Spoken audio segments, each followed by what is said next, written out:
government itself, the CCP's propaganda arm, is no longer talking about overtaking the United States economically. That should tell you everything you need to know, because the propaganda always overshoots, and now they're starting to dial it back really, really significantly. As Tip O'Neill used to say, all politics are local. And the way the Chinese system consolidated in the post-Maoist era is you had a guy by the name of Deng Xiaoping,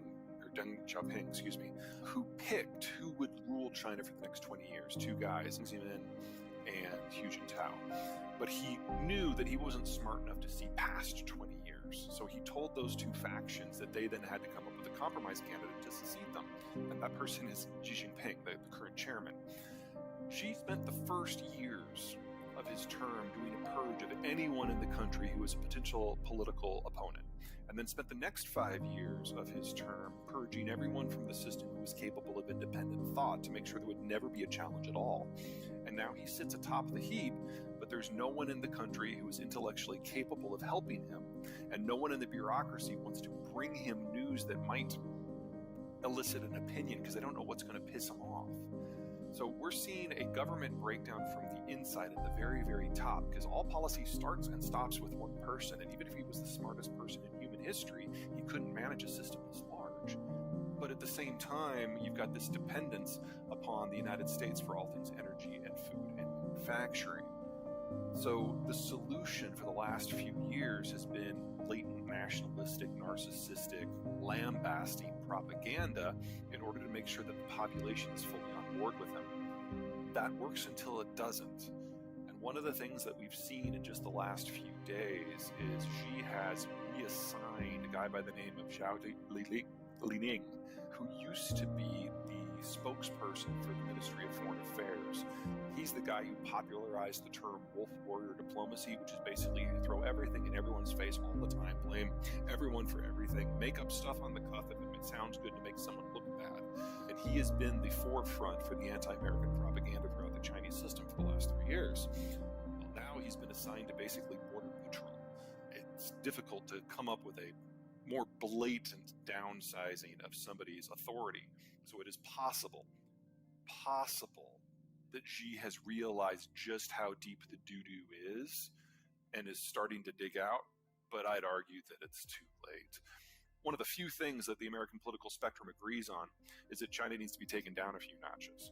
And so we're seeing a steady crunching of American policy down on China, specifically with tech in the last couple of months, but we're going to see it with energy going in the next couple of months because of some of the shifts that are happening in the Ukraine war. Remember that we now have a price cap and no insurance for any Russian exports.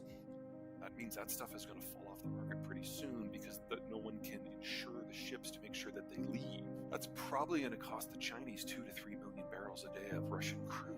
That is more than enough to cause an energy-induced depression that lasts several years, even assuming the United States stops with its onslaught on everything else. It's the U.S. military's job to be prepared for contingencies, so no criticism there, but I don't think there's going to be a war. Every assumption Beijing has made about how war happens has been proven wrong by the Ukraine war, and they now need a completely new plan.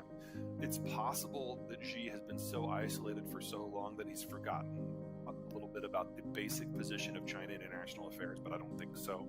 And I think he knows that if there is a war, that is the end of China as a country, as an industrialized entity. It would be national suicide. So I personally find that very unlikely. The only reason I can think of that the Chinese would do it anyway is if you know in your heart in China that the end is near anyway: demographic collapse, energy crisis, food crisis, trade crisis.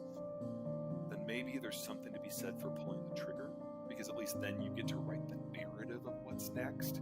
And if you can do that and keep the CCP in power for the low cost of 500 million dead Chinese, then maybe it's worth considering. The smart way to fight China is not within its own coastal waters. It does have a large navy. They don't have much range, but there's a bunch of ships. The smart thing would be to put 2 destroyers in the Indian Ocean basin and cut the energy flows. China imports 80% of its energy. 75% of that comes from just the Persian Gulf, and most of the rest comes from Africa, so it's on the same route with the Indian Ocean. So 2 ships would be enough to send it to zero, and the Chinese war machine would stop within days, and the Chinese economy would stop within weeks, and the Chinese population would be starving within months. It would be very, very easy. And Xi knew this 3 years ago. Whether or not he still remembers it now that there's no one reminding him of it is an open question. We just don't know. But if there was a war, China would fall very, very, very quickly. That doesn't mean that they couldn't inflict damage. That's not what I'm saying. All of Japan and Korea and Taiwan are within range of their Air Force and their missiles. It would hurt. But destroying China completely as a modern system would be child's play. As for what the Americans would feel, there's really only one sector where we would feel it. That's electronics and manufacturing. And there's no way around that, especially when it comes to things like computing and assembly. Now, pros and cons. Pros, China is not very high value add. There's nothing that China makes that can't be made somewhere else with a more sustainable supply chain at a lower price point. We've learned that because of COVID. Cons, the sunk cost of the industrial plant in China is immense, and it would take the United States at least 5 years to rebuild those supply chains in the Western Hemisphere, noticeably in NAFTA, and that would hurt. There's no way around that. That said, after 5 years of reindustrialization, North America would have experienced 5 years of the fastest growth in its history, and at the end of the day would have supply chains that are shorter, simpler, that employ locals, that sell to locals, that are cleaner, that use the most advanced technology that's available of the day, and are largely immune to international shocks. It's a transition we have to go through one way or another because the Chinese demographic picture is utterly unsustainable. It is a death pact. A war would speed that up, obviously. So I would argue that the North Americans need to do this regardless, and the sooner they get started and the faster they go, the less painful it will be.